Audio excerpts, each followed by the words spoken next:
The U.S. government greenlights human-animal hybrids. Hillary's hacked emails might have gotten an Iranian nuclear scientist killed, and more American military hardware winds up in the hands of the Islamic State. This is SkyWatch TV for Monday, August 8th, 2016. I'm Derek Gilbert. First up, Delta Airlines has resumed flights. They began several hours after a catastrophic computer failure grounded planes all over the world. A power outage in Atlanta early Monday morning being blamed for knocking out systems everywhere. Delta suspended all flights not already in the air. Now, Delta is the world's second largest airline, which begs the question, don't they have backup generators on that computer system? Meanwhile, the Washington Post is deploying a team of computers to write stories about the Olympics. The Post using computers with homegrown software to automatically generate hundreds of real-time news reports about the Olympics. The idea is to use artificial intelligence to generate stories that are heavy on data, things like scores and medal counts, to free up human reporters to write more interesting and complex stories. The digital projects manager for the paper, how 20th century, the Post says they're not trying to replace human reporters, just free them up to do things computers can't do. In Pakistan, a suicide bomber killed at least 70 people early Monday. The attack hit a hospital in the southwestern province of Baluchistan, where people had gathered to mourn a prominent lawyer who'd been shot and killed earlier in the day. Over the weekend in Belgium, a man shouting Allahu Akbar, God is greater, or Allah is greater, attacked two female police officers with a machete. This happened Saturday afternoon outside the main police station in Charleroi. That's a town of about 200,000 people, 30 miles or so south of Brussels. The attacker was shot dead by a third officer. One of the injured policewomen slightly injured, but the first woman attacked will require plastic surgery. Google is coming under fire for deleting the label Palestine from its Maps application. Palestinian journalists have called the move an Israeli scheme to establish Israel's name as a legitimate state while obliterating Palestine forever. Some might just call that an acknowledgement of reality. Russia admits that the Hezbollah drone that invaded Israeli airspace a few weeks back was actually theirs. An unknown drone flew about 4 kilometers into Israeli airspace from Syria on July 17th. The IDF tried to shoot it down, aimed a couple of Patriot surface-to-air missiles at it, and then the Israel Air Force took a shot with an air-to-air missile. Missed all 3 times. Drone returned to Syria unharmed. The Israeli newspapers reported over the weekend that Russia has admitted that it was theirs, and they blamed it on human error. The Times of Israel newspaper suggested that Russia may have been testing Israel's air defenses. Is President Obama admitting that Donald Trump was right about something? Last Thursday, the president said that the Pentagon, or said at the Pentagon rather, that the U.S. must try to work a deal with Russia to coordinate military operations in Syria against the Islamic State. Now, American diplomats aren't crazy about the idea. As we reported back in June, 51 U.S. diplomats sent an internal memo to Secretary of State John Kerry, remarkable document, calling for military strikes against the Assad regime in Syria. Even more remarkable when you consider that Russia's military is still there backing the Assad regime, which means that attacking Assad pretty much means having to attack the Russians. Mr. Trump has called for more talking with Russia and less saber rattling. And speaking of ISIS, it appears they've captured more U.S. weaponry, this time in Afghanistan. Militants in Kabul linked to the Islamic State released a video, or photos rather, over the weekend that they claim of weapons that they claim belonged to U.S. soldiers. The photos went public on Saturday, showing an American rocket launcher, grenades, and other gear not normally used by Afghan troops. They also showed a close-up of ID cards for a U.S. Army soldier, Specialist Ryan Larson. One bit of good news, U.S. military command in Kabul said Larson had not been captured and was still on a duty status with his unit. Now, this is a little awkward. Israel's intelligence organization Shin Bet says that Hamas has been diverting tens of millions of dollars from a U.S.-based Christian charity to rebuild its terror infrastructure. Mohammed Halabi, who was the operations manager for World Vision's operations in Gaza, was arrested by Israeli security personnel on June 15th. He's accused of funneling about 60% of the charity's resources in Gaza to Hamas. That's about $7.2 million a year. Israel's investigation revealed that Halabi was recruited to infiltrate World Vision for Hamas in 2005. Now, World Vision denies the allegations and is defending Halabi. The aid organization receives most of its support from the United Nations and Western governments as one of the largest humanitarian organizations in the world. Now, we told you last week about the secret flight to Tehran back in January to deliver plane loads or pallet loads of cash to the Iranian government, $400 million in all, which apparently was ransom for 4 Iranian Americans being held by the government of Iran. Those men were released as soon as the cash had arrived in Tehran. Now, the Iranian government is calling the payment ransom, and President Obama has been telling us for months that we can trust the government in Iran, so we'll take them at their word. The money was ransom. But let's put that aside, because that's actually a distraction from the more important point here. The money was paid to the government in Iran in Swiss francs and in euros, as well as other currencies, because we'll let President Obama tell you because why. Brings me to my last point. The reason that we had to give them cash is precisely because we are so strict in maintaining sanctions, and we do not have a banking relationship with Iran, that we couldn't send them a check.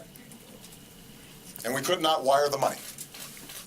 Now, did President Obama ever stop to think why we couldn't just cut a check?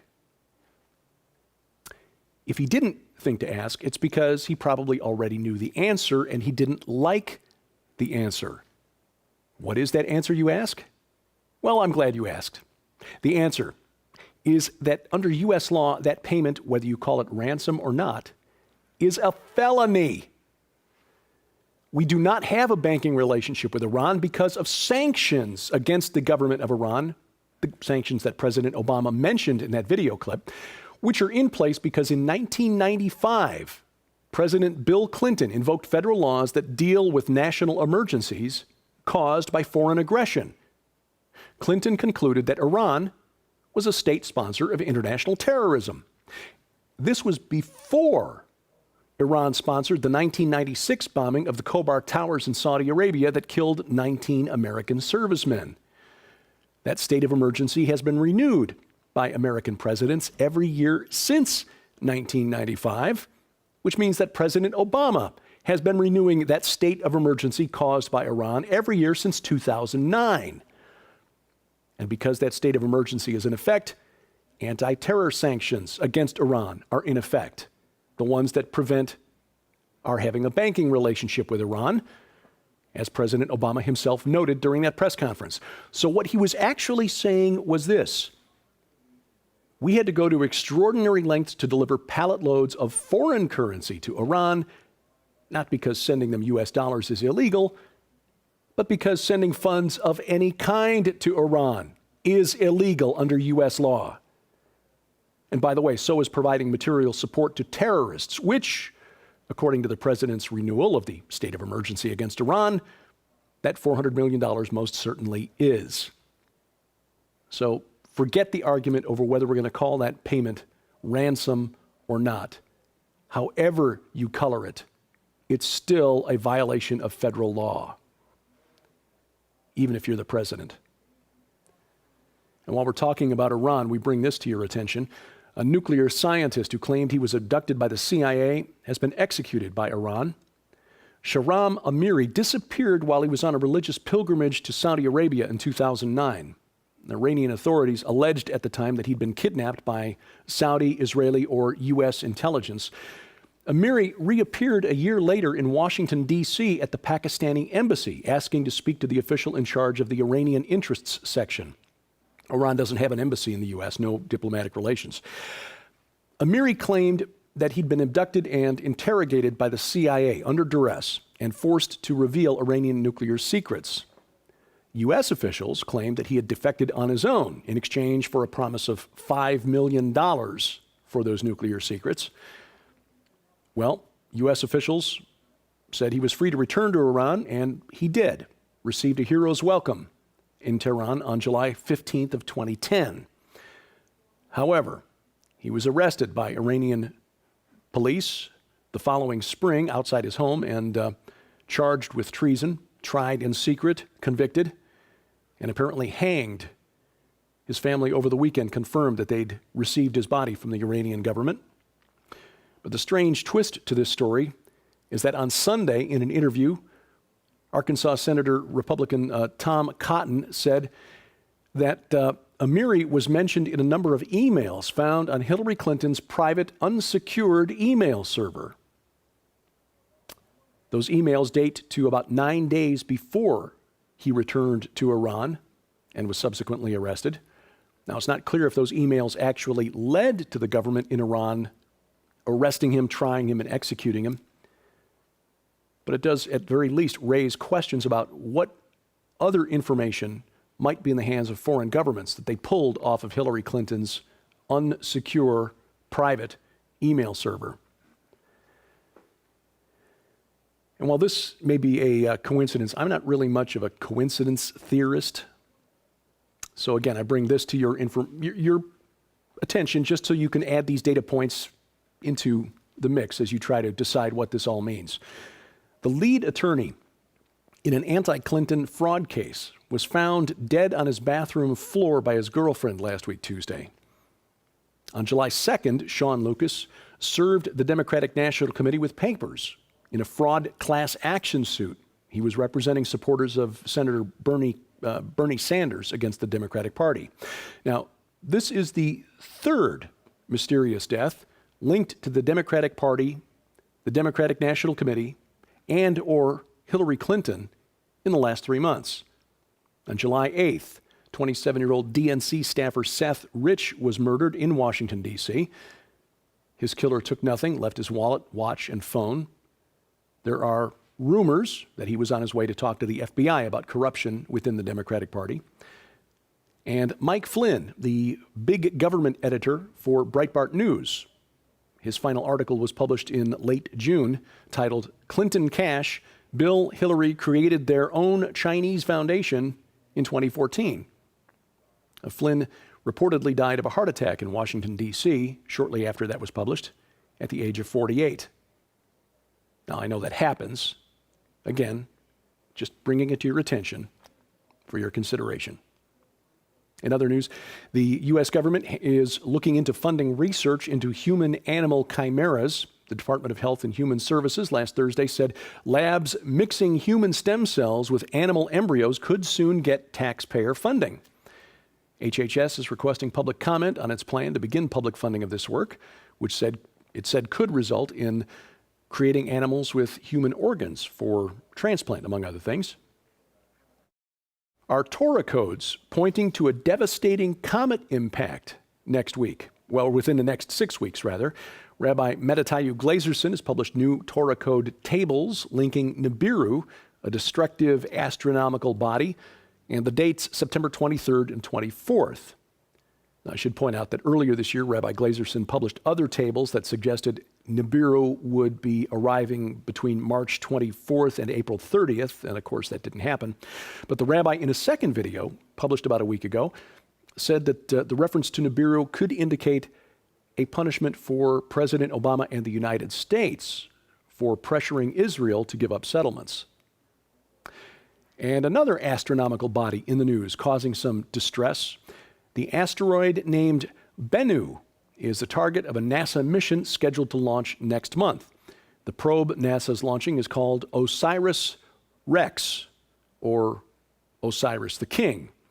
It's a really convoluted acronym that I won't bore you with, but I find this interesting because Bennu is the name of an ancient Egyptian god, another ancient Egyptian god, this one linked to the sun, creation, and rebirth, which could be the inspiration for the phoenix myth in Greek mythology. The Bennu bird represented the Ba, or the personality, of the sun god Ra, the Ba of Ra.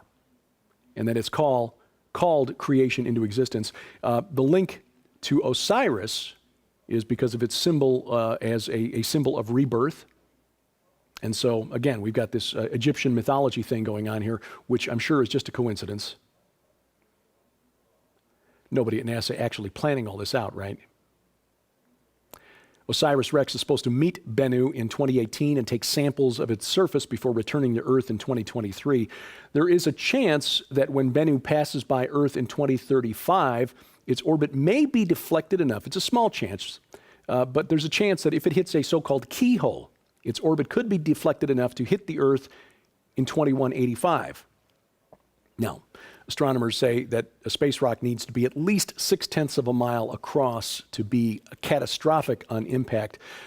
Bennu measures about 1,600 feet across, which is less than half that size. So don't get too concerned. This week on SkyWatch TV, we continue our discussion with Dr. Michael Heiser, as long as we're talking about ancient mythologies and cosmologies. What do we know of the mysterious Watchers who reportedly, according to the Book of Enoch, descended at Mount Hermon in southern Syria and created the Nephilim? We actually know more than you think. You see, the ancient Mesopotamians knew about these Watchers. Dr. Heiser, author of the excellent book, The Unseen Realm, explains, and you'll see this program tonight on the Victory Television Network down in Arkansas and around the Memphis area. The program, by the way, also streams live to the internet on the Victory Television Network's website. And you'll find that link on the SkyWatch TV website, skywatchtv.com. Tomorrow, 4 different locations where you can see it. Victory Television Network again on TV in Sandusky and Kalamazoo, Michigan, and then coast to coast on the Christian Television Network. That's DirecTV Channel 376, Dish Network Channel 267, the Glory Star Satellite Channel 117. On Wednesday, coast to coast on the Cornerstone Network and on World Harvest Television, and then WLLA TV again in Kalamazoo, Michigan.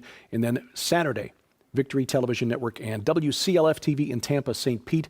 All of those dates and times posted at skywatchtv.com, along with links to their live web streams in case those networks aren't broadcast in your area. You can find the live web streams there. Just click the link in the top menu bar that says channels at skywatchtv.com. And web exclusive this week is also Dr. Michael Heiser talking about the origin of demons. Are they fallen angels? Are they something else? Dr. Heiser explains. Talk to Josh Peck and myself, and you'll find that only at skywatchtv.com and the SkyWatch TV channel on Roku. And we also, for your convenience, present a portable version of SkyWatch TV. That is the SkyWatch TV podcast. It is an audio-only version of everything we produce here at SkyWatch TV. You'll find the link and the instructions on downloading those audio files to your computer, your smartphone, your tablet, or other portable device at skywatchtv.com. Just look for the link in the top menu bar that says podcast. Your support is key to us here at SkyWatch TV to continue presenting this cutting-edge information. In the month of August, a couple of additions to your reference library: A Place at the Table, 40 Days of Solidarity with the Poor, and Powerful Moments in the Presence of God. If you live in the U.S. or Canada, we'll send those books to you in exchange for your donation of $20 or more. For information and to donate, log on to skywatchtv.com/donate. And of course, you can help us with just a click of the mouse. Click like, click share, click subscribe, wherever you find us online here, Facebook, Twitter, and of course our YouTube channel. And you'll find my stuff online here, my website, Twitter, Facebook, and my YouTube channel, where we are posting interviews from the Rocky Mountain International Prophecy Conference. And also this week, a special interview with Tom Dunn. He's the director of a new film on satanic ritual abuse called Detestable. You'll find that at my YouTube channel there. And if you've got comments, questions, or suggestions, please send those to dgilbert@skywatchtv.com. And thank you for watching as we keep watch. I'm Derek Gilbert, and this is SkyWatch TV. SkyWatch TV can help you break through the barriers of space and time and get a valuable reference library at the same time. Here's what I mean. Maybe you weren't able to attend the Rocky Mountain International Prophecy Conference in July. That's a problem of space. Or maybe you were at the conference, but you had to choose. You could only watch one presentation at a time. No way to see all 53 presentations in real time. That's a problem of space and time. But thanks to modern digital technology, those barriers mean nothing. We can take you from your living room in the future to Colorado Springs in the past to watch all 53 presentations, many of which were recorded at the same time. And that's not even including more than 24 one-on-one interviews with all the speakers who were present. When you pre-purchase the complete DVD set from the Rocky Mountain International Prophecy Conference from SkyWatchTV, you'll get all 53 presentations recorded live, plus the 24 one-on-one interviews, and we will add the 5-volume Researcher's Library of Ancient Text. That alone is a $150 value. Your cost, $149.95 plus shipping and handling. This is a limited time offer. Your opportunity to travel from your living room in the future to Colorado Springs in the past and watch all 54 presentations from the Rocky Mountain International Prophecy Conference without ever leaving your comfy chair. Time and space, no problem for SkyWatch TV. Order now by calling 844-750-4985 or log on to skywatchtvstore.com.